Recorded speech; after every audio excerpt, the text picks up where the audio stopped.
Today, I'm not going to tell you about the Ottoman Empire's wars or palace intrigues, but about a much quieter weapon that was just as powerful as cannons: the power to track money. Today, when we say financial surveillance, what comes to mind? Central banks, the SWIFT system, credit card movements, tax offices, anti-money laundering laws. But what if I told you this? Long before Google, credit cards, and IMF inspections, there existed a complex money tracking system within the lands of the Ottoman Empire, a system that monitored both its own subjects and the European creditors who financed it. And this system wasn't only for collecting taxes, it worked to determine who held power. In this narrative, we will follow a line stretching from Ottoman tax registers to the Public Debt Administration, Düyûn-ı Umumiye, and from there to today's IMF programs. And maybe, by the end of the video, you will realize this: many financial control mechanisms we call modern were actually test-driven centuries ago. How do we usually imagine the Ottoman Empire? Mounted sipahis, swords, minarets, palaces. But if you want to see the true brain of the empire, you shouldn't look at the treasure rooms of Topkapı. You should look at the defterhane. As early as the 15th and 16th centuries, the Ottomans recorded lands, villages, households, production, and taxes in detailed registers known as tahrir defterleri. These registers included how many households are in each village, who cultivates how much land, how much tax will be taken from each product, which Timariot Sipahi is tied to which source of revenue. In other words, the empire had a constantly updated economic map. And this wasn't just a tax list, it was also a form of behavior tracking. Who is leaving land uncultivated? Who is migrating without permission? Which region's production is declining? Where is there risk of rebellion? Whenever a new sultan ascended the throne or after major wars, new tahrirs were made, meaning the empire took its economic pulse again. This system was like an early version of what we call a database today. Who lives where,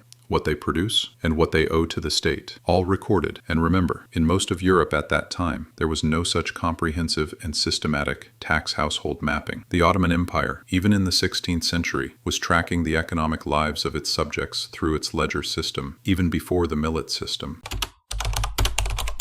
As time passed, the empire's needs changed. Wars became more expensive, technology advanced, revenues fell short. In addition to the classical Timar system, the Ottomans adopted iltizam and later malikane practices. The right to collect taxes was rented to tax farmers, multazims, for a fixed price. The multazim paid the state up front and then tried to profit by collecting taxes from the people. Thus, the Ottomans pulled future tax revenue into the present, essentially an early form of cash flow discounting. This system required close surveillance. Was the multazim really paying the agreed amount to the state? Was the reaya, the people, being excessively exploited? Which region was assigned to which multazim? If tax performance fell, was it due to an economic issue or a political one? The central financial bureaucracy, the reports, complaints, and court records, wasn't just collecting taxes, it was monitoring the flow of money. Up to this point, the system was internal surveillance. But by the 19th century, the entire picture changed. The Ottoman Empire was no longer just the watcher, it became the watched, a debtor under supervision.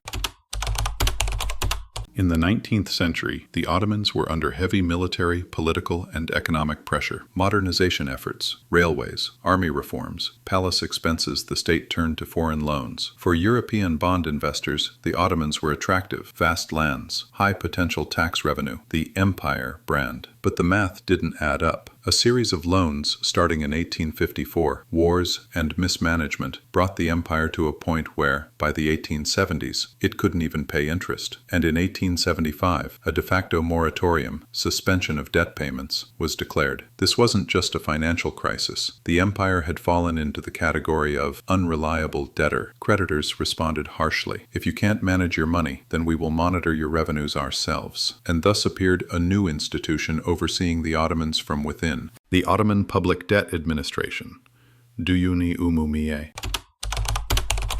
Formed by the decree of Muharrem in 1881, Düyûn-ı Umumiye did roughly the following. Certain Ottoman revenue sources were directly transferred to this administration: the salt monopoly, tobacco revenue, stamp taxes, some customs duties, and major internal taxes were under its control. There were Ottoman representatives on the board, but real power lay with European creditors. What does this mean? Some of the empire's revenues now passed through creditor hands before the Ottoman state could touch them. Even more striking, Düyûn-ı Düyûn-ı Umumiye didn't just sit in an office in Istanbul. It had officers, inspectors, and statisticians across the provinces, monitoring salt production, tracking tobacco harvests, recording goods entering and exiting, supervising collections. It was an early prototype of what we now call global financial surveillance, a multinational creditor institution tracking a state's internal revenues one by one, reporting figures to European capital markets, and indirectly influencing political decisions. The Ottoman Empire was no longer just a power that monitored its subjects. It had become a debtor empire under constant observation. Düyûn-ı Umumiye stood at the crossroads of internal and external surveillance. Below, the behavior, production, and consumption of the people were tracked. Above, creditors tracked the state's capacity to repay. From a modern perspective, this system worked like an early version of IMF standby programs, fiscal oversight, credit ratings, and debt sustainability analyses.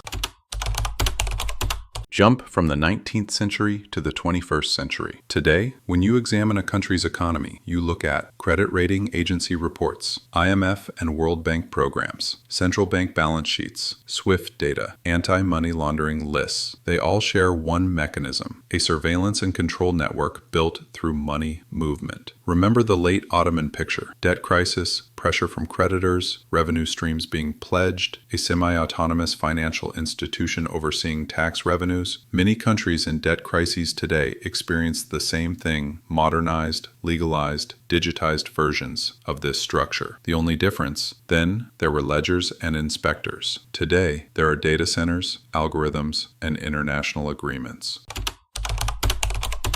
There are at least 3 clear lessons to take from this story. 1. Money is not just a medium of exchange, it is a surveillance tool. From Ottoman tax registers to Düyûn-ı Umumiye, the pattern is clear. How much you earn, how much tax you pay, and to whom you are indebted, all eventually become part of political control. It's no different today. Credit scores, tax records, bank transactions, all form a surveillance network shaping both individual and state behavior. 2. Debt determines not who holds power, but who observes whom. When the Ottomans treated external borrowing as easy money, they failed to realize they were opening their income streams and decision-making processes to their creditors. Every new loan meant more transparency requirements, more oversight, more data sharing. Today we must ask the same question. When a nation borrows, does it not only pledge its future income, but also its present privacy? 3. Financial surveillance doesn't disappear when the crisis ends. Düyûn-ı Umumiye wasn't created solely to manage a debt crisis. It continued even after the crisis eased, deeply shaping Ottoman fiscal structures all the way into the Republic. Modern financial oversight tools also start as temporary crisis measures, but eventually become the new normal. So, in today's global financial system, who is watching whom? Are central banks watching the markets, or are market data watching central banks? Are states watching their citizens, or is the international financial system watching the states? Looking at the Ottoman story, you can't help but ask, while we think we are watching others through data, are we actually being written into someone else's global financial surveillance chart? The answer isn't clear, but history tells us this: money is not just the paper in your pocket. Whoever tracks the money holds the power. And our usual closing: if what I've shared today helped you see the world from a different perspective, don't forget to subscribe, because history always has an answer. You just need to look from the right angle. And I'm here to help you find those answers, buried in the dusty pages of financial history.